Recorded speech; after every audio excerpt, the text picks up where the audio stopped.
Hi, ಎಲ್ಲರಿಗೂ ನಮಸ್ಕಾರ. Welcome to my channel. ಬೆಳಿಗ್ಗೆ ಇವತ್ತು ಚಪಾತಿ ಮತ್ತು ಆಲೂಗಡ್ಡೆ ಪಲ್ಯ ಮಾಡ್ತಾ ಇದ್ದೀನಿ ಮಕ್ಕಳಿಗೆ ಟಿಫನ್ಗೆ ಅಂತ. ಇವತ್ತು ಅಮಾವಾಸ್ಯೆ, ಅದಕ್ಕೆ ಪೂಜೆಗೆ ಕೂಡ ರೆಡಿ ಮಾಡಿಕೊಂಡೆ. ಇನ್ನು ಹೋಳಿಗೆ ಮಾಡಬೇಕು ಅಂತ ಬೇಳೆ ಮತ್ತು ಕುದಿಸಿಟ್ಟಿದ್ದೆ, ಅದಕ್ಕೆ ಬೆಲ್ಲ ಕೂಡ ಹಾಕಿ ರೆಡಿ ಮಾಡಿಟ್ಕೊಂಡಿನಿ.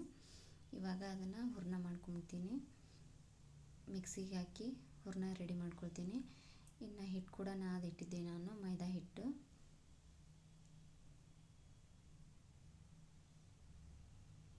ನನಗೆ ಹೋಳಿಗೆ ಮಾಡೋ ಐಡಿಯಾ ಇದ್ದಿದ್ದಿಲ್ಲ. ಇಲ್ಲ, ಹೋಳಿಗೆ ಮಾಡಬೇಕಿವತ್ತಂತ, ಅಮಾವಾಸ್ಯೆ ಅಂತಂದು ಮತ್ತೆ ಹೋಳಿಗೆ ಮಾಡ್ತಾಯಿದ್ದೀನಿ ನಾನು.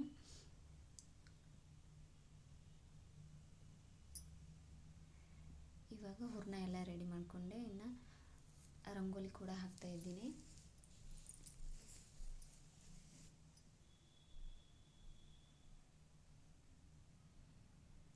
ಕಲರ್ ಹಾಕಿ ರಂಗೋಲಿ ಹಾಕಬೇಕಂತ ಅಂದ್ಕೊಂಡಿದ್ದೆ.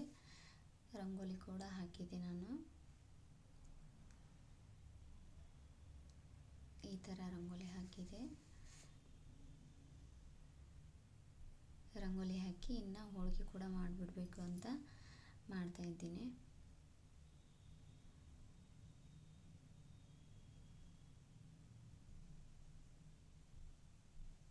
ನಾನು ಸಿಂಪಲ್ಲಾಗಿ ಬುಡಕ್ಕೆ ಒಂದು ಪೇಪರ್ ಹಾಳೆ ಇಟ್ಕೊಂಡಿದ್ದೀನಿ, ಎಣ್ಣೆ ಹಾಳೆ.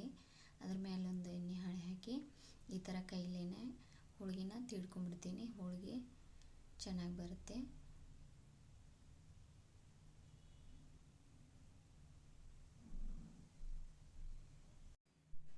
ಈ ಥರ ಹೋಳಿಗೆ ರೆಡಿ ಆಯಿತು. ತುಂಬಾ ಸುಡುತ್ತಾ, ಅಂದ್ರೆ ಒಳಗೆ ಹೂರ್ಣ ಇರುತ್ತಲ್ಲ, ಹಾಗಾಗಿ ಸ್ವಲ್ಪ ಬಿಸಿ ಜಾಸ್ತಿನೇ ಇರುತ್ತದೆ. ಎಲ್ಲ ಹೋಳಿಗೆನೂ ನಾನು ಇದೇ ಥರ ಮಾಡಿಟ್ಕೊಂಡ್ಬಿಡ್ತೀನಿ. ತುಂಬಾ ಈಸಿ. ಈ ಥರ ಮೇಲೆ ಹಾಳೆ ಹಾಕಿ ಈ ಥರ ತಿಡ್ಕೊಂಬಿಟ್ರೆ ನಮ್ಮದು ಹೋಳಿಗೆ ರೆಡಿ.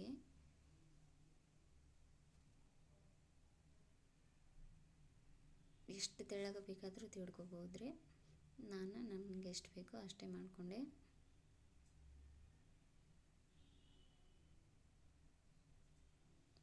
ಇನ್ನು ವಿಡಿಯೋ ಯಾರಿಗೆಲ್ಲ ಇಷ್ಟ ಆಗ್ತಿದೆ ಅವರು ಸಬ್ಸ್ಕ್ರೈಬ್ ಮಾಡಿಕೊಂಡು ಲೈಕ್ ಮಾಡಿ ಅಂತ ಕೇಳ್ಕೊತೀನಿ. ಇನ್ನು ಹೋಳಿಗೆ ಎಲ್ಲ ಮಾಡಿಟ್ಕೊಂಡ್ಬಿಟ್ಟೆ ನಾನು. ಇನ್ನು ವಡೆ ಕೂಡ ಮಾಡ್ತಾಯಿದ್ದೀನಿ. ಇದು ಚಿಕ್ಕದು ಮಕ್ಕಳಿಗೆ ಅಂತ.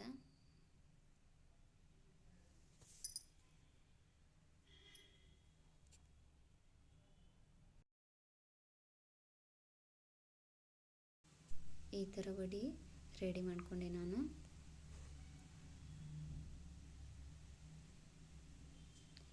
ಇವಾಗ ಪೂಜೆ ಕೂಡ ಮಾಡ್ಕೊಂಡ್ಬಿಟ್ಟೆ. ಹೋಳಿಗೆ ಎಲ್ಲ ಮಾಡಿದ್ನಲ್ಲ, ಅದನ್ನು ನೈವೇದ್ಯ ಮಾಡಿ ಪೂಜೆ ಎಲ್ಲ ಆಯಿತು. ಇವಾಗ